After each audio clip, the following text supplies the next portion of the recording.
The arrival of Christianity to Ireland in the 5th century led to sacred monastic sites being established across the country. These symbols of sacred Ireland still echo with the stories of the early monks or saints that established them. Their stories are written in the memories of those who live in the shadows of these great sites. The Christianity practiced at this time in Ireland had its own distinct flavour. It was its own brand of Celtic Christianity, where the old traditions and beliefs were not forgotten. Water was important for religious worship, and many wells which had once been used for pagan ceremonies were rededicated to Christian saints. At Clonina, these traditions can still be seen with offerings attached to St. Fintan's holy tree. The spring well, the Holy Well, which is dedicated to St. Fintan at Clonina, was originally on the left-hand side of the road. And in the 19th century, thousands of people used to visit the well at all times of the year. Now, the person who owned the land at that time had different beliefs and was fed up with all these people coming on his land. So he decided to fill in the well, to cover it over. And then, amazingly and miraculously, they say, because of the intervention of St. Fintan, the well sprang up on the other side of the road, gushed up from the trunk of a sycamore tree. 10 foot in the air the water was said to have gushed. And people would climb up the tree and tie rags and coloured ribbons onto the tree. And then they began to hammer coins into the bark of the tree as a kind of a votive offering for their intentions, perhaps. Now, naturally, the poor tree eventually was poisoned from the metal and it fell down. But because the spring well was there and the water was there, new shoots are now growing and the tree is still there. St. Fintan, it was said, lived by a very strict rule and had an austere life. He survived on bread made of corn barley and earthy water. And one day he was walking across the fields carrying a bucket of water when he slipped, and the water spilled on the ground, and there on the spot where the water spilled, a new well sprang up. And that well is now known as Cramogue. And still today, many people go there for devotional purpose on the Saint's Day, which is the 17th of February. And they drink the fresh, beautiful water from the well. And there's a lot of superstitions attached to this particular well. If you take a pebble from the well and bring it home, your house will never go on fire.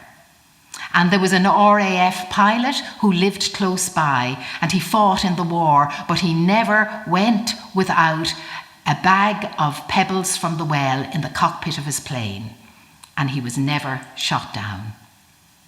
There's also supposed to be a one-eyed trout in that well, and if you catch sight of that trout, you will have great good fortune.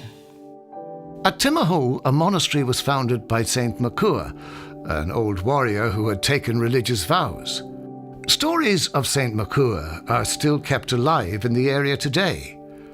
One tale tells of Macua's devotion to the gospel and to 3 animals that kept the old hermit company. St. Macua had 3 beloved pets, a rooster, a fly and a mouse. And the rooster would awake him in the morning to read his matins, and the fly would hop from word to word along the page. And if he fell asleep at any stage during his readings, the mouse would nibble at his ear to wake him up. On the passing of his beloved pets, St. Macua wrote a letter to St. Columkill in Iona. He was distraught, and St. Columkill wrote back a letter saying, "Marvel not, my friend, for misfortune always awaits the well." The Little Pets of St. Macua by John Irvine. When St. Macua knelt to pray each morning at the break of day, there always was about the house a rooster, fly, and little mouse. 3 willing slaves to serve him well and share his solitary cell. The rooster every morn would crow and waken him from matins. Though when he slept too sound to hear, the mouse came forth and nipped his ear. And though he never had a clock, the mouse would call him o'er the cock. And if he had to leave a book from out some dusty hidden nook, A fly with patience and with grace would sit for hours and mark the place. Timahoe has one of Ireland's finest examples of a round tower.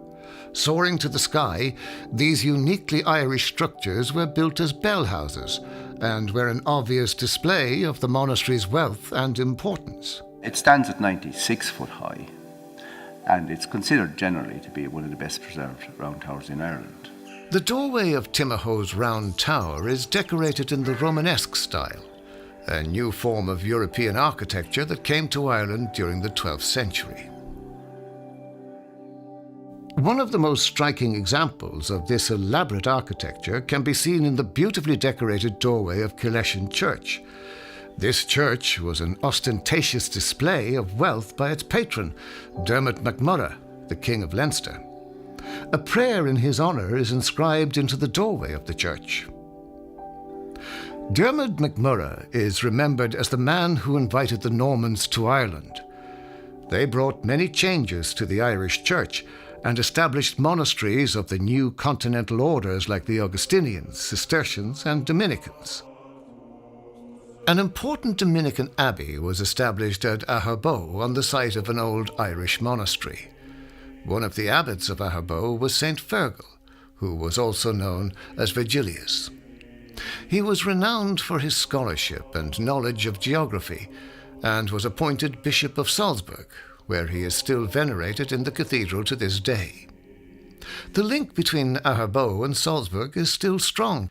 Many pilgrims from Salzburg still travel to Aherbow, where the story of St. Fergal began. The saints of Laois have left a lasting impact across Europe, and many of their ancient monasteries still survive today, leaving us with evocative and atmospheric places to encounter the stories of these saints and scholars. Their stories continue to inspire the communities who live in the shadows of these once great monasteries, like Kileshin, Aherbow, and Timahoe.